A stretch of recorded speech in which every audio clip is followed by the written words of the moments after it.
Welcome to my podcast, You Are More. I'm your host, Amy, and I am excited to be here. We are in the month of December and we're wrapping up 2022. I can't believe how fast this year has gone. And I just want to talk about we're in a season of gift giving and all of that. And I started thinking about what the greatest gifts in my life are. And the greatest gifts in my life are people. I'm sure the greatest gifts in your life are people also, right? But I started to think about some of the greatest people I know and how unique and interesting they are. And I started to think about the greatest gift that we bring to the table is actually being who we're supposed to be on this earth. Think about that for a minute. You're born, your spirit's perfect. You're just like you don't have bad thoughts going through your head. You know what I mean? And then you get it to start to get into high school or you start to get into elementary school and things get to start to mold you, right? And I was with a friend of mine today and I asked her, "Do you think people live this life as who they really are supposed to be? Or do they live this life as who they think people think they should be?" And she said, "You know what? Sadly, I think they live it as who people think they should be. And most people are not living what their true desires are or their true purposes are. Maybe they feel forced that way because they have to support a family and that's the job they can do. Maybe they just feel limited. Maybe they lack confidence to do anything different or maybe they've never been exposed to the options and all the possibilities that they can have on this earth. But as I started to reflect on that, if you attended my women's conference in October and if you've been around me at all, there's a poem that I like and it's called You Are a Child of God. I'm actually going to read it today. Here's how it goes. Our deepest fear is that we are powerful beyond measure. It is our light, not our darkness, that frightens us. We ask ourselves, who am I to be? Brilliant, gorgeous, talented, fabulous? Actually, who are you not to be? You are a child of God. Your playing small doesn't serve the world. I'm going to say that one again. Your playing small doesn't serve the world. There is nothing enlightening about shrinking so that other people won't feel insecure around you. We were born to manifest the glory of God that's within us. It's not just in some of us, it's in everyone. And as we let our own light shine, we unconsciously give other people permission to do the same. As we are liberated from our own fear, our presence automatically liberates others. Marianne Williamson. It's a great poem. But I love that. As we are liberated from our own fear, our presence automatically liberates others. So, what is the path to becoming who you are? And I want to talk about how this stuff gets formed. So let's say this: like I'm living a life today that if you went to high school with me, you might be shocked. I was the very average student, and I have a wildly successful real estate company, and I've had a great a great career. And you would be surprised. I think that people would be surprised. I don't think people would have seen that coming. Um, you know, when I was in high school, I was a little bit shy. But let me start this back here. I always have always been drawn to people and I've always been a helper and I've always noticed people and wanted to lift them, right? But let's go to those things that kind of form you. So, because everyone has things that form them, and you put a coat on and you wear that coat and you think it's true. So let me take you back all the way to seventh grade. In seventh grade, I had been in a private school system um, growing from kindergarten on or from first grade on. And my mom and dad decided it was that they wanted to make they thought it was a better decision for me to attend a different school. So we went into the public school and it was traumatizing to me to say the least. Okay. So I walked in and I was dating somebody at that time and whatever dating means in seventh grade, not much, right? But I walked into a class, I believe it was a history class, and there was a kid by the name of Brad who, when I walked in the door, said, "Oh my gosh, Jason's dating you? Yuck, I can't even believe that. Ugh." And it was in front of like 30 kids, probably 25 maybe. But I literally was like, oh my gosh, it devastated me. And every day that I was in that school, it was painful for me to walk around the school. I just didn't like it. And I took all of that on, right? I could not wait to get to high school because in high school, at least my friends that were in private school, a lot of them were going to high school with me. So I was like, oh, thank God I can get with my people again. And so it was just about a year and a half of just agonizing through it. And then I got to go back with my people and I was like, oh, this is all right, we can do this. But in the midst of that time, you start to take on, characteristics and, you start to take on what they call you or what they say about you. In my 7th and 8th grade year were kind of brutal. I don't know if you guys have had good 7th and 8th grade years, but mine were brutal.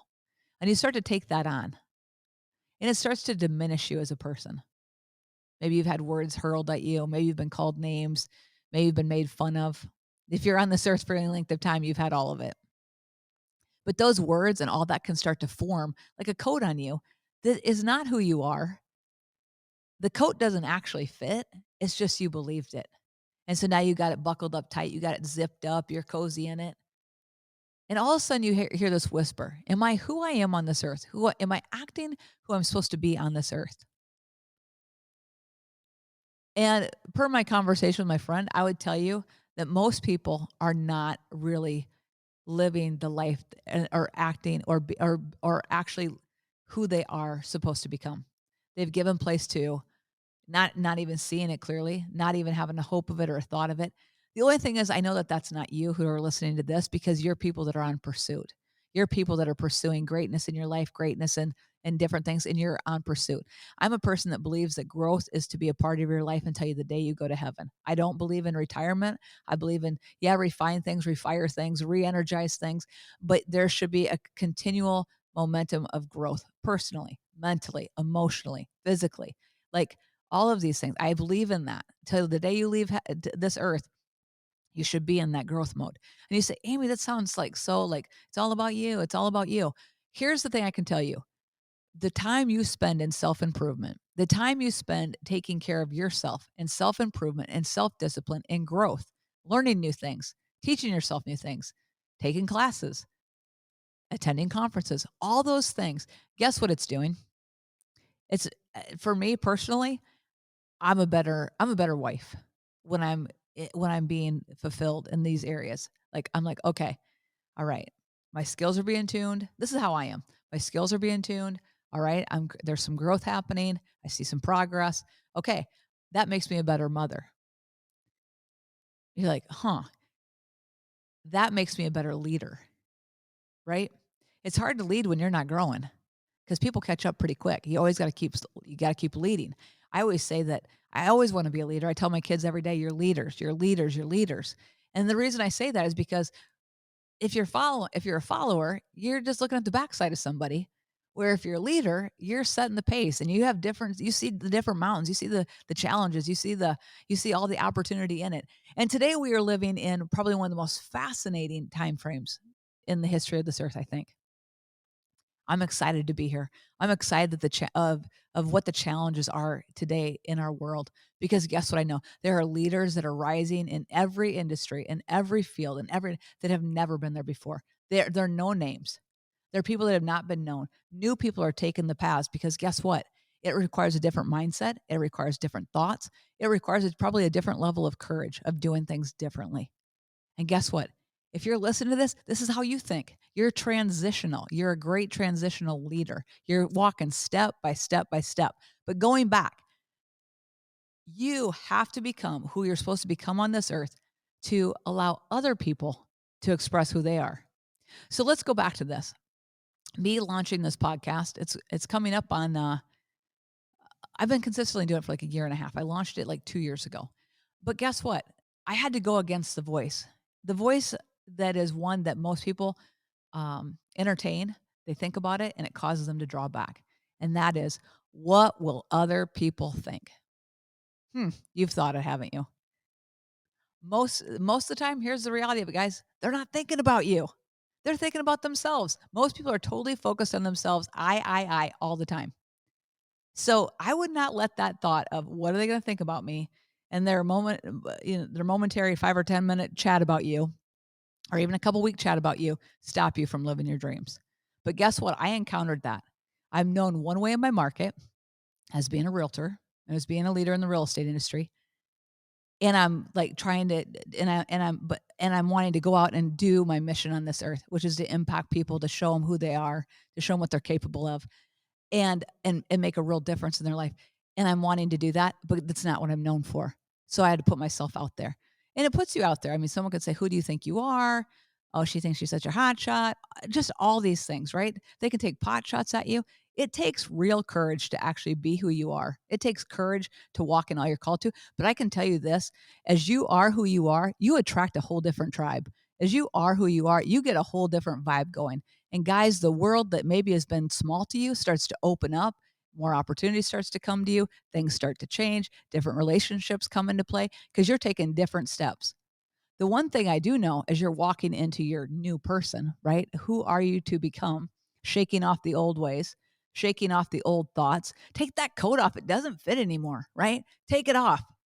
But as you're walking into that thing, as you're walking, as you're becoming, your friend group's probably going to change. Now, it may come back to center, but most likely you need different ears. You need different eyes looking at your life, speaking over your life. And they don't know you there. And no one likes to feel like they're getting left behind. So everyone tries to keep everyone the same. Hmm. Here's what I know in business, success follows the creative ones. Success follows the different setup, the different style. It's a different. They do things different. This is better. Success follows that. So true in your life. When you do things differently, when you are who you are. Guys, let's face it, we're quirky. I'm quirky. I'll be the first to admit I'm kind of quirky.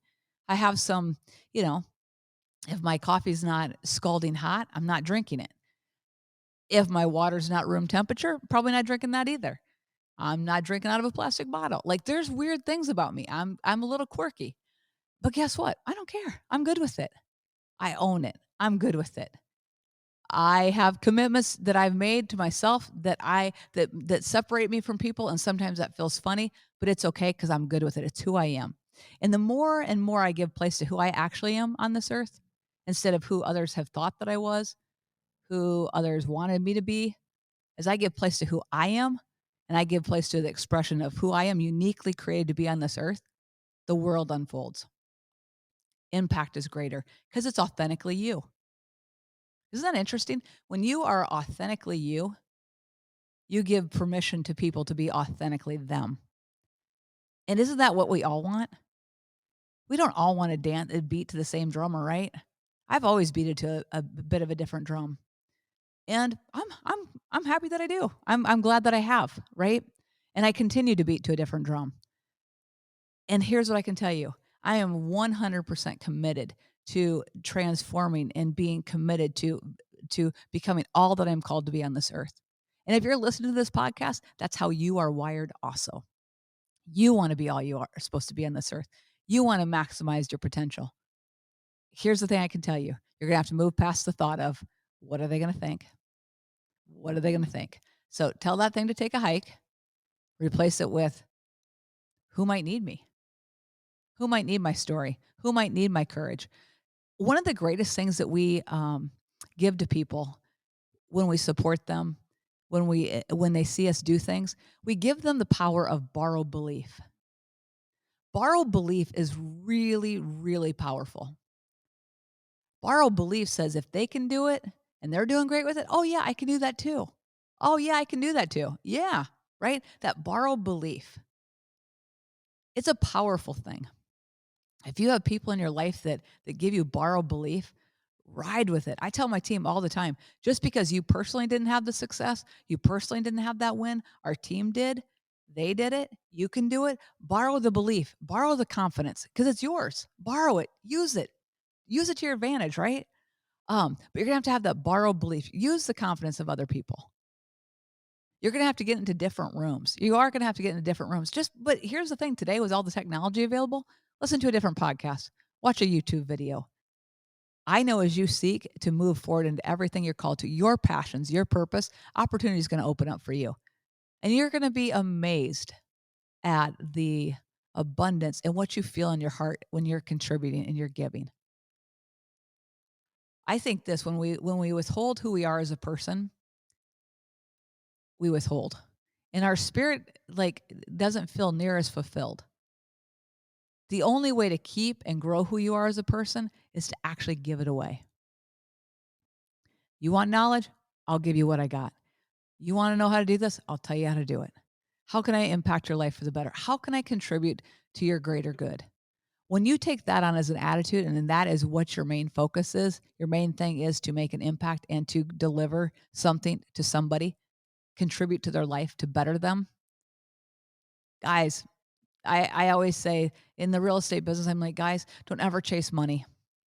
It'll run from you. Serve human beings, meet their needs, and I'm telling you, abundance, provision, and opportunity will come to you. Meet the needs of human beings. Begin to serve at a different level. Begin to notice, to pay attention, to be intentional about serving people, about contributing to them, and literally, you'll lack for nothing. Provision will show up in the most unlikely places through the most unlikely people, right? So, as we're getting ready to enter into 2023, start to shake off those old images of yourself. Maybe you're sitting there thinking, "Man, when you're talking about that experience in 7th grade, that did something to me. I experienced that also. I had something similar. It kind of wounded me. It kind of changed the trajectory of my life." Guys, I have to tell you, we can get so off. I always wanted to be musical, but I'm not musical. I took guitar lessons when I was a kid. They told me, "Hey, drop the guitar. You're not good at it." They actually did tell me that. Then I took it as an adult. Took it for like probably I practiced for like 5 or 6 years. I took lessons every week. I was faithful to practice. That's the one thing I do. If I'm gonna do it, I'm gonna do it. I practice every day, every day, every day. At the end of the day, it's not my skill set. I stood up there one day, I started to play and sing, and guess what? I was shaking so bad. My guitar was shaking, my voice is shaking. I'm like, "I'm done. This is not my gift. I uncle, I give up." Right? And then I looked at my husband, who was not my husband at the time. I'm like, "Do you want this guitar? Because otherwise I'm just getting rid of it." Who is musical, who taught himself to play guitar like in about 3 weeks. So literally everyone has different giftings and everyone has different things, but I'm just telling you, when you pursue what's in you. My husband is extremely talented. He plays the trumpet. He is gifted in that area. It's an area I don't have giftedness in. But guess what? The stuff that I'm gifted in, I'm pursuing. I'm pursuing it at a high level. I'm honing my craft. I'm honing everything I can possibly be doing to create improvement in my life as a person. Because you know what? Here's the reality of it. That which you measure increases. That which you pay attention and you're measuring the metrics. The metrics might be, okay, did I work out today? What's my eating like today? Okay, where am I at weight wise? Where am I at water consumption wise? Where am I at growth wise? How many, like I'm in the real estate business, how many transactions do we do or not do? Right? When you're measuring metrics, they're always going to grow because what you focus on it does expand. It does grow, right? So what you give place to, what you look at, what you measure, what you analyze, every day I analyze statistics on a few different things, maybe 3 to 4 times a day. And you're like, are you serious? I do have the Aura Ring. I'm always tracking all my stuff. I'd highly recommend it. But anyway, I'm tracking things all the time. I'm always checking in on it because maybe I need to speed up for the day. Maybe I need to slow down. Maybe I need to do something else. It's always giving measure, but what you measure, what you pay attention to is always going to grow. It's going to grow. It's going to improve because your eyes on the ball. So let your commitment in 2023 be to shake off the old coat. Maybe you're gonna have to start to unzip it now, right? Unbutton the coat, start to feel what it feels like to just kind of shake it off and start to literally focus on the next few weeks, even though you're in holiday time, focus on who am I really and what am I really here to do? And you might say, well, I'm not even in a career that even allows me to do what I want to do. If you start to do the side game, if you watch my podcast with my dad um, a few weeks ago, he was at John Deere working a job and he started a business and he literally made a massive commitment. He'd work one job and then he'd go work another job. He'd go work a job and then he'd go build his new business all day long. Guys, there's ways. If you want what you want, you'll get what you want. If you'll make the discipline, if you'll make the habit, you can have absolutely anything you want in this world, and that is true. So, you are more, you're created more. You know you are more. In this next year, I can't wait to walk with you as you shake off the old and become all you're supposed to become on this earth. It's going to be awesome, and we're waiting to see it. We are waiting to see you walk in all you're called to walk in. Thanks so much for listening. I appreciate you sharing this podcast, giving it a 5-star review. I appreciate it. And as always, you are more.